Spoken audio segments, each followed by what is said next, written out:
ಉಷಾಪಾನ ಅಂದರೆ ಏನು?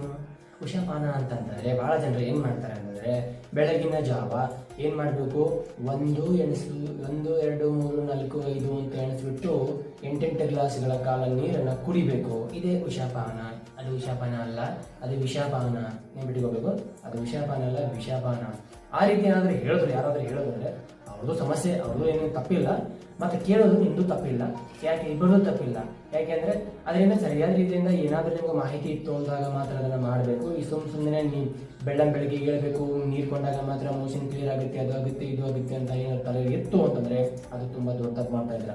ನೀರಡಿಕೆ ಆದಾಗ ಮಾತ್ರ ನೀವು ಬೆಳಗಿನ ಜಾವ ನೀರು ಕುಡಿಬೇಕು. ಈ ಉಷಾಪಾನ ಅಂತ ಅಂದರೆ ಏನು ಅಂದರೆ, ನಮ್ಮ ಒಂದು ಮುಂದಿನ ವಿಡಿಯೋದಲ್ಲಿ ನಾವು ಉಷಾಪಾನದ ಬಗ್ಗೆ ಸಂಪೂರ್ಣವಾದ ವಿಡಿಯೋನ ಮಾಡಿ ನಿಮ್ಮನ್ನು ಕೊಡ್ತೀನಿ. ಸುಮ್ಮನೆ ಅನಾವಶ್ಯಕವಾಗಿ ನೀರು 10 ಲೋಟ 8 ಲೋಟ ನೀರು ಕುಡಿಯೋದು ಬಹಳ ತಪ್ಪು. ಆದರೆ ಒಂದು ವೇಳೆ ನೀವೇನಾದರೂ ನೀರಕ್ಕೆ ಹೆಚ್ಚಿನ ಇಟ್ಕೊಂಡ್ರೆ ನಿಮಗೆ ಅತಿ ಹೆಚ್ಚು ಸಮಸ್ಯೆಗಳು ಬರ್ತಾವಂತ ಹೇಳ್ತಾ ಎಲ್ರಿಗೂ ನಮಸ್ಕಾರ.